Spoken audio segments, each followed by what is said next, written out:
Hi, I'm Sean Cummings from the Park Hyatt, Melbourne. Welcome to chefmasterclasses.com. Today we're going to be making a 70s iconic classic prawn cocktail.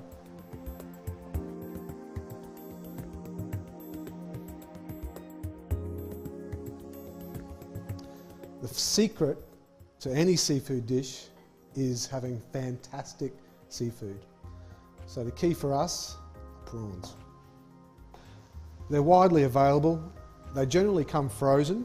The reason for that being that fresh prawns in particular have a very short shelf life, so you're actually better off buying a quick frozen product, and it's a lot more convenient as well.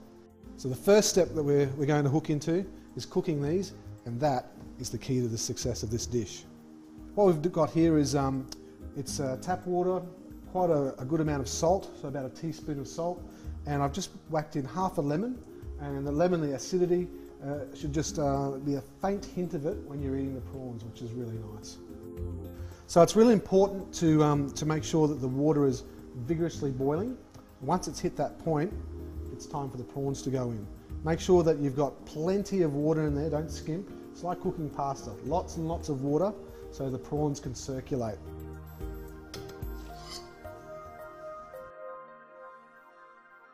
Okay, so now our prawns are cooking. We want to give them about 5 minutes, and it's also important, once you've hit that 5-minute mark, pull one out, break the head off it, and have a look. A really important thing to do is when the prawns are ready and they're cooked, take them straight to your sink and run cold water through them for a couple of minutes. What you want to do is cool down the prawns as quickly as possible so they stop cooking. Very important tip. So now we've taken a prawn out, we're just going to check and make sure that it's cooked. To do that, break the head, and what you're looking for, it's perfect. You're looking in here to make sure that it's nice and white, that the roe inside the prawn is nicely cooked. What you don't want to see is any raw prawn. Grab the prawn, rip its head off. You're taking off one segment at a time with the shell, and at the same time taking the legs off. Leave the last segment with the tail on. Okay, so now the next step is we need to devein the prawns. And what we're going to do with this, it's a little bit of a trick that we use in the restaurant. It's sort of the invisible deveining technique, so we're about to learn something new. So what we do is we take a very sharp knife and we run the knife down the backbone, and then very carefully open it up. What we don't want to do here is damage the little flaps of prawn that have opened up. But what we do want to do is remove all of this stuff. Just rinse it in under a running tap, or alternatively, so I've got here just a little bowl of water. What we're going to do is just straighten up the end of the prawn. So right on the end, just take off that little bit. And we end up with a prawn. It looks like a fully intact prawn, but it has been deveined. As you can see, nice and clean. Now for presentation on this dish, we're actually standing our prawns up, and I'll show you how we do that. We're going to use this spike on the end of the prawn's tail to hold it in place. And it's very simple. Just push the end of the tail down, push the spike into the prawn flesh. And this is where our little wings that we've kept on the prawn come into play. We basically open those up, and that helps our prawn stand up straight. So if we're in the restaurant now, I would tell my sous chef, let's have 100 of those, please, mate. So once we've taken care of our prawns, the next step is our cocktail dressing. Thousand Island dressing? Not quite Thousand Island, but pretty close. Store-bought mayonnaise is going to be fine for this. It's a mayonnaise-based dressing. We've got a few other little ingredients to go in there to get our classic prawn cocktail sauce, and we'll take you through those now. So first of all, we've got our mayonnaise. We'll get a good dollop of that into our bowl. This is a dressing too, just, you know, don't be tempted too much to go off religiously off recipes.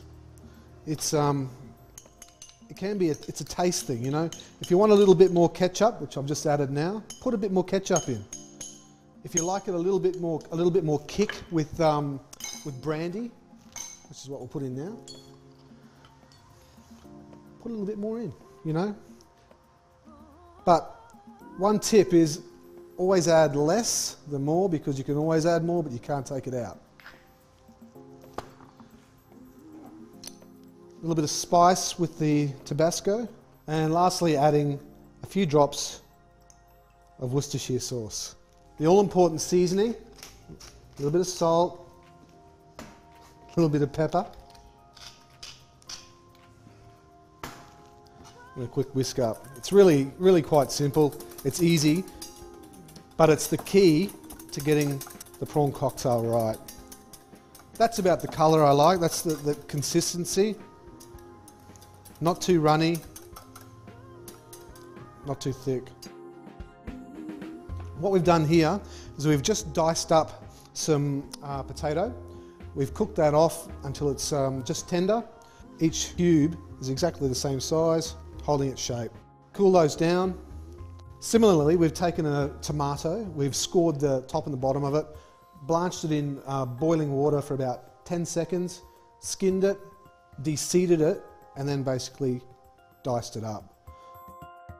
And lastly, just some nice fresh soft herbs. Now soft herbs for me are things like, you know, your chives, basil, flat parsley, things that haven't got too much kick. They're not going to overpower subtle flavours. And when you're talking seafood, it's subtle flavours. I wouldn't be putting rosemary in this, I wouldn't be putting, you know, thyme or marjoram. Nice soft herbs.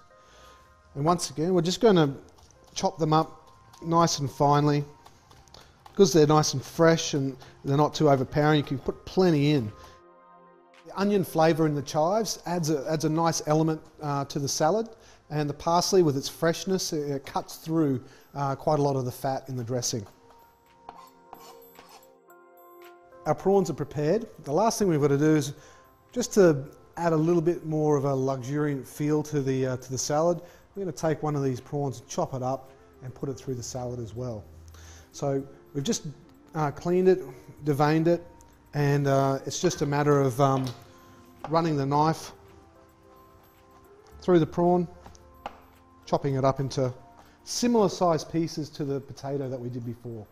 Okay, so to assemble our dish, basically we're going to put all of our ingredients except for the glamour the prawns into the salad. So herbs, potato, tomato concasse, the all-important seasoning, a little bit of salt, a little bit of pepper, our chopped prawns. Now we're just going to bind it with a little bit of our cocktail dressing, just a little bit, just enough to sort of, you know, hold it all together. We don't want truckloads in there, we don't want it too wet. Back in the day, you'd be pulling out your martini glass and, you know, throwing in your salad with your chiffonade of iceberg lettuce. We're going to go a little bit 2010 today, so the presentation's a little bit more cutting edge. The recipe's classic, the flavours are classic, but, you know, we're taking it to the next level. So we're using a mould for the salad. It's a square piece of stainless steel. It's available at most good cooking shops. And all this is going to do is provide a little bit of form on the plate. It doesn't take a lot of time, but it does make a good impact.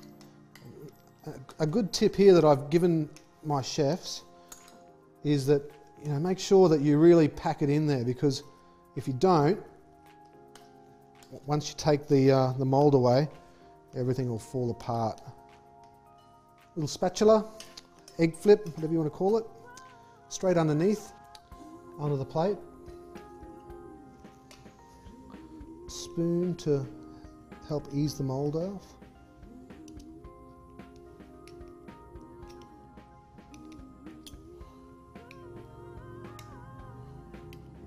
There we go. All we need to do is put our prawns on. We'll put one up on centre stage.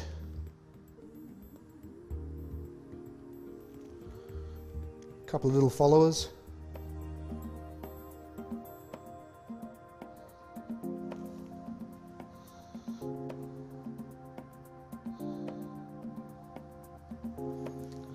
A couple of little baby cos leaves. These are optional.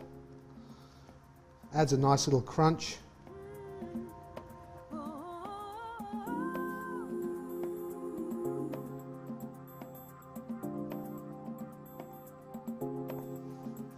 And just a little few drops of olive oil. And there we are. That's our 70s prawn cocktail, been bought in the 21st century. Enjoy.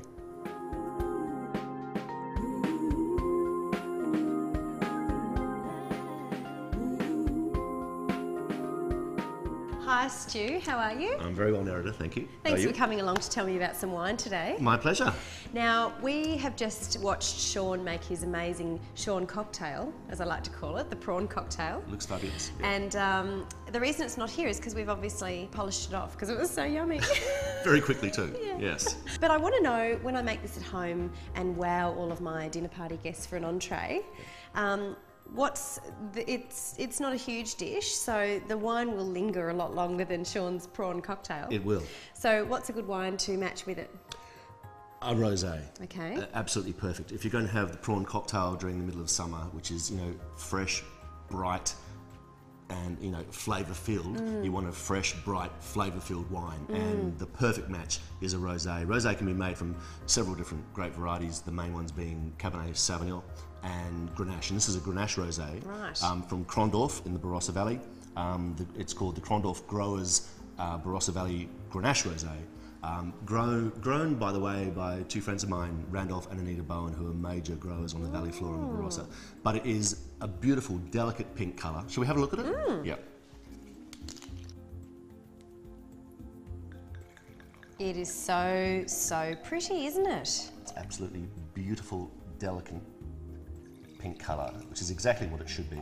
Which means basically that the grapes have been crushed for a very small amount of time on skins, because all the colour comes from the skins of the grape. Yeah, because it's not very dark. Absolutely, very. I would call it a vibrant pink colour. Yeah. You know, it's really fresh, crisp, and but this wonderful sort of brightness to it. Yeah. That delicate pink colour, by the way, comes from the fact that the grapes have been only very lightly crushed, and as a result, only a small amount of colour gets into the actual wine. But as a result, all the wonderful aromas and flavours and the lightness and the fruit drive to the wine is embodied inside the wine.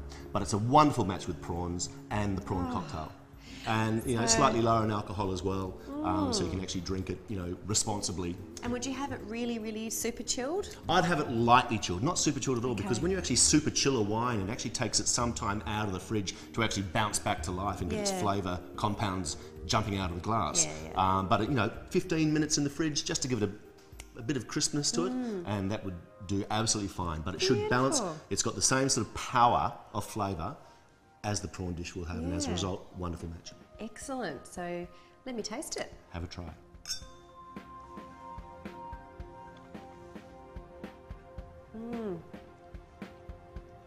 Oh, It's like, it's going to be hard to stop. That's the problem. absolutely, I call this a little fruit bomb. It just is, goes off and it tangy and is. zingy, and, you know, it's just great. Gets all the Oh, how gorgeous. And honestly, this is terrific. going to be very, very hard to stop. You could easily polish off that bottle. That's the danger.